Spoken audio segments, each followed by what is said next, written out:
Olá, podcasters! Eu sou Bruna e está começando mais um Territorialize. E o episódio de hoje é sobre portos, aeroportos e pontos de fronteiras alfandegados e suas localizações geográficas. Para essa conversa, eu trouxe comigo Gabriel, Natália, Gabriela, John, Janderson e também Cleiciane. Gabriel, eu sei que para a gente começar com esse papo, é importante a gente saber o conceito do território aduaneiro. Você poderia explicar um pouquinho para a gente sobre isso? Boa tarde, pessoal. Então, o território aduaneiro é o local onde a autoridade aduaneira atua, controlando as operações de comércio exterior. E aí as pessoas já pensam, né? Território aduaneiro são as alfândegas. Calma, não é bem assim. As alfândegas são apenas uma das áreas de zona primária do território aduaneiro. E que, na verdade, o território aduaneiro do Brasil coincide com o território nacional. Em todos os países, compreende o território aduaneiro, estando sujeito à atuação da autoridade aduaneira. Entretanto, o território aduaneiro ainda é dividido em zona primária, onde a atuação da autoridade é mais presente, e também na zona secundária. Perfeito, Gabriel. Mas durante a sua explicação, você trouxe dois termos que fazem parte do território aduaneiro, não é? Que é as zonas primárias e secundárias. Cleiciane, você poderia explicar um pouquinho sobre como é constituída essa zona primária? Claro, Bruna. Olha, a zona primária do território aduaneiro é constituída pelas seguintes áreas demarcadas pela autoridade aduaneira. A área terrestre ou aquática continua ou descontinua nos portos alfandegados. Área terrestre nos portos alfandegados e a área terrestre que compreende os pontos de fronteira alfandegados. Ou seja, as três palavras-chave para a zona primária são portos, aeroportos e pontos de fronteira alfandegados. Lembre-se que nem todo aeroporto ou porto possui pontos de fronteira, logo, nem todos os portos e aeroportos se enquadram como zona primária, mas aqueles que são alfandegados. Ótimo, acho que está ficando bem claro para quem está nos ouvindo de casa. Mas você trouxe três palavras-chave, não é? Sobre essas três palavras-chave, eu acho que o Janderson pode falar um pouquinho sobre o porto alfandegado, não é, Janderson? Boa tarde a todos e a todas. Eu vou trazer a contribuição aqui sobre o porto alfandegado, né? Ele tem mais dois nomes que podem ser associados.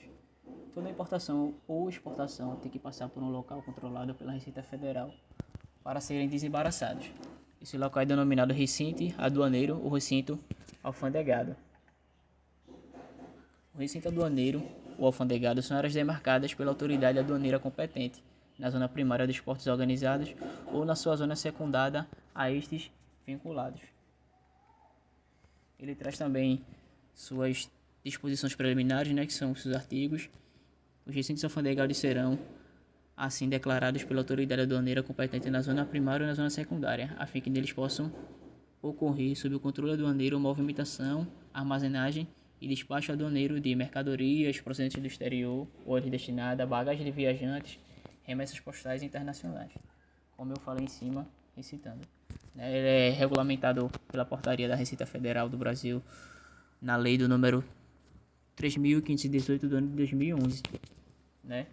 E alguns espaços alfandegários, né, que a Receita Federal classifica como recintos aduaneiros são os aeroportos, né, de cargas ou terminais de passageiros, a ACI, que são a área de controle integrada, as bases militares, os CLIAs, que são os centros logísticos, industriais e aduaneiros, lojas francas, portos, pontos de fronteiras alfandegados, portos secos, redex, remessas expressas e remessas postais e internacionais, fora os cílios e tanques.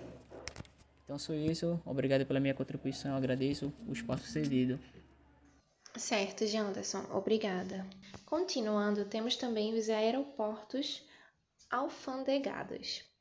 E Gabi, pode trazer um pouquinho sobre o conceito desses aeroportos? Como funcionam? Boa tarde, Bruna. Boa tarde a todos. Posso sim falar um pouco sobre os aeroportos alfandegados.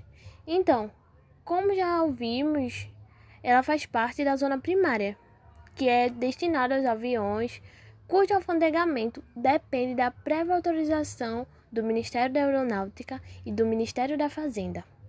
Os aeroportos alfandegados possuem algumas partes de destaque na organização da alfândega, que o jurisdiciona, ou seja, é a parte jurídica dos processos, para realmente saberem se está correndo a fiscalização, cumprimento de regras e afins. E podemos destacar aqui, eu posso destacar para vocês quais são elas, os setores, né? Então, tem a pista, que é um setor exterior do aeroporto para fiscalizar a chegada e saída de aeronaves, orientando o encaminhamento do que é doméstico e do que é internacional, fiscalizando a descarga de mercadoria e seu destino aos armazéns, bem também como a chegada de passageiro internacional, encaminhando-os para o setor da bagagem. Então, na bagagem, é o setor que fiscaliza o conteúdo das bagagens, como o nome já diz, que chegam do exterior. Também acontece a conferência de despacho aduaneiro, que ficam responsável pela fiscalização dos despachos, que é dividido em duas etapas, que são importação e exportação. Também conseguimos ver a tributação, claro, que cuida dos processos de transmitação na repartição, assessorando o chefe da alfândega na parte legal e decisória. Mais um setor é a administração, que cuida dos aspectos administrativos da alfândega, como protocolo e assessoria administrativa a todos os demais setores, ou seja, a administração é um apoio. É isso e obrigada pelo convite. Nós estamos falando sobre as 3 palavras-chave que Cleiciane trouxe. Bom, são os portos e aeroportos, e agora vamos ouvir falar um pouco sobre os pontos de fronteira alfandegados. E para isso, nós trouxemos a Natália.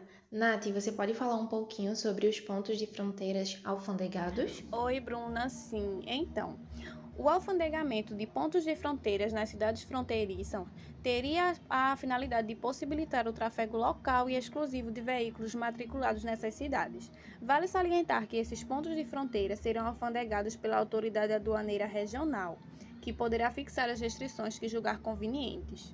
E vale ainda ressaltar que as autoridades aduaneiras locais com jurisdição sobre as cidades fronteiriças poderão instituir, no interesse do controle aduaneiro e no cadastro de pessoas que habitualmente cruzam a fronteira. Além de tudo isso, nas áreas de pontos de fronteira e recintos alfandegados, bem como em outras áreas nas quais se autorize carga e descarga de mercadorias ou embarque e desembarque de viajantes procedentes do exterior ou a ele destinados, a autoridade aduaneira tem precedência sobre as demais que ali exerçam suas atribuições. E nós estamos quase encerrando o nosso podcast de hoje.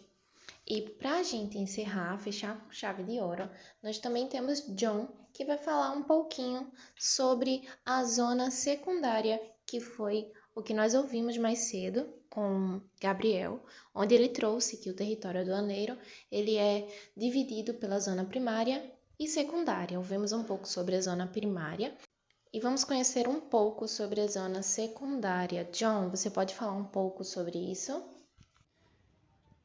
Boa tarde, Bruna. Boa tarde a todos. A zona secundária, ela compreende a parte do território aduaneiro, não considerada como zona primária. Nela são incluídas as águas territoriais e o espaço aéreo. Certo. Você poderia citar para a gente alguns órgãos que fazem a vistoria desses processos? Posso citar sim, Bruna. Temos órgãos capacitados como as alfândegas e inspetorias da Receita Federal, delegacias da Receita Federal, concessões, setores, divisões, tudo isso para manter o controle de qualidade nos postos aduaneiros. John, me fala, é verdade que essas zonas elas são conhecidas por outro nome? Sim, Bruno. As zonas secundárias, elas também podem ser conhecidas como Porto Seco, EADI ou Estação Aduaneira do Interior, que são recintos alfandegados de uso público, nos quais são executadas as operações de movimentação, armazenagem e despacho aduaneiro de mercadorias. Ótimo, ótimo. Agora, para a gente fechar essa conversa, conta pra gente quais são as vantagens da zona secundária. As suas vantagens são a redução do custo, o amplo prazo de armazenagem e agilidade no desembaraço.